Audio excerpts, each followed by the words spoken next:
kerana memberikan juga keizinan kepada saya untuk bersama-sama membahaskan rang Undang-Undang Jawatankuasa Etika Hakim 2008 yang pada perhitungan dan perkiraan saya sangat penting untuk mengembalikan zaman kecemerlangan dan zaman keagungan sistem kehakiman dalam negara kita yang pernah dikecap suatu waktu dahulu. Dan untuk sekian kalinya saya berdiri di sini, Tan Sri Pertua, untuk mempertegaskan bahawa hakim-hakim ini adalah merupakan individu-individu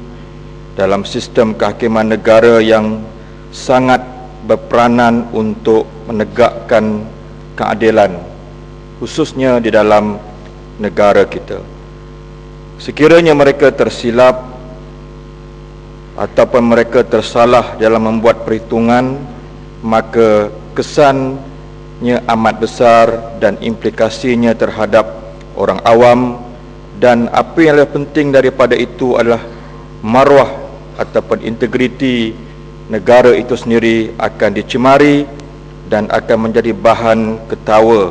oleh masyarakat tempatan dan juga masyarakat antarabangsa. Hakim-hakim berperanan untuk menegakkan keadilan, itu tugas dan tanggungjawab mereka. Dan suka untuk saya mengatakan pada hari ini di dalam Dewan yang mulia ini bahawa bidang kehakiman ini tidak sama dengan bidang-bidang yang lain.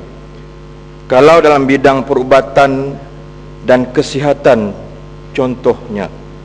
kalau rakyat tidak berpuas hati dengan seorang doktor pakar ataupun ubat yang diberikan untuk menyembuhkan penyakit mereka, rakyat dalam negara ini masih ada pilihan, iaitu mereka boleh memilih doktor pakar daripada syarikat swasta ataupun mereka boleh memberikan ganjaran wang mereka untuk mendapat sistem perubatan yang lebih baik untuk menjamin masa depan kesihatan mereka. Tetapi Tan Sri Pertua, dalam aspek perundangan, kehakiman dan mahkamah, rakyat tidak ada pilihan. Itulah dia mahkamahnya, itulah dia hakimnya. Tidak ada mahkamah swasta, tidak ada hakim swasta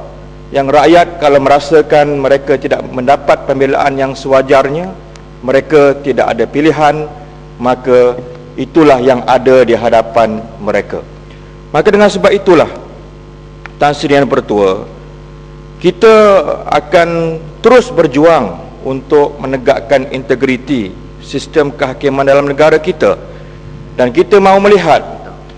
bahawa hakim-hakim yang dilantik ini benar-benar berperanan dan mereka ada suatu kod etika sebagaimana yang dibaca oleh Yang Berhormat Timbalan Menteri tadi sewaktu membentangkan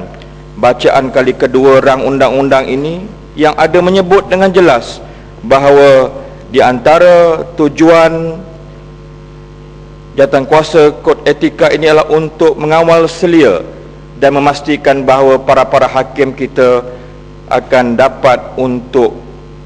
berdiri sebagai suatu individu yang menegakkan keadilan dalam kes-kes yang akan dibawa di hadapan mereka.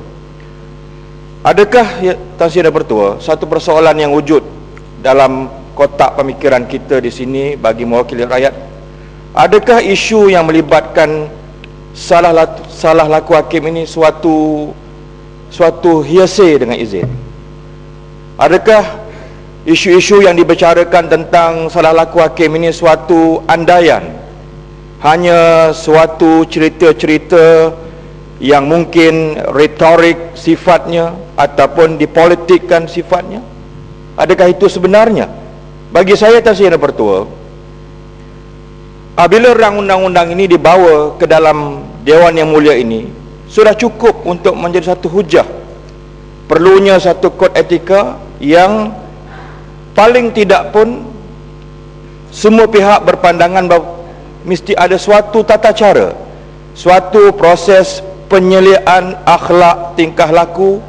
para hakim ini, supaya mereka paling tidak akan dapat diukur prestasinya, performansnya, dan sekiranya mereka melakukan salah laku akan dapat dikendalikan oleh kod etika ini. Yang kedua, Tan Sri Yang Pertua, berdasarkan kepada banyak penulisan sama ada yang berbentuk ilmiah ataupun pembicaraan dalam dunia politik sebagai contohnya, saya suka untuk menyatakan bahawa dalam sejarah wujudnya tamadun manusia ini, kod ataupun perilaku etika hakim ini adalah suatu perbahasan yang telah bermula ratusan tahun lamanya. Kalau kita lihat sendiri dalam perbahasan parlimen yang selalu kita rujuk, the House of Commons sebagai contoh, ia telah melalui satu proses yang cukup panjang, yang lebih panjang masanya daripada parlimen dalam negara kita. Maka oleh itu, kalau kita membicarakan tentang salah laku hakim ini, ia bukan sekadar berlaku dalam negara kita, tapi ia telah berjalan begitu panjang dan ceritanya telah menjadi sebahagiannya sebagai hujah, dan mengapa sesuatu peristiwa itu di atas konsep ataupun yang dikenalkan sebagai dengan izin the law of cause and effect, bagaimana sebab musabab itu terjadi, dan maka dengan sebab itulah perbahasan itu dinukilkan ataupun dicatatkan dalam bahan sejarah ataupun dalam perbahasan akademik ataupun dalam pembicaraan seterusnya tentang pembangunan keadilan manusia itu sendiri. Sebagai contoh, Tan Sri Yang Pertua,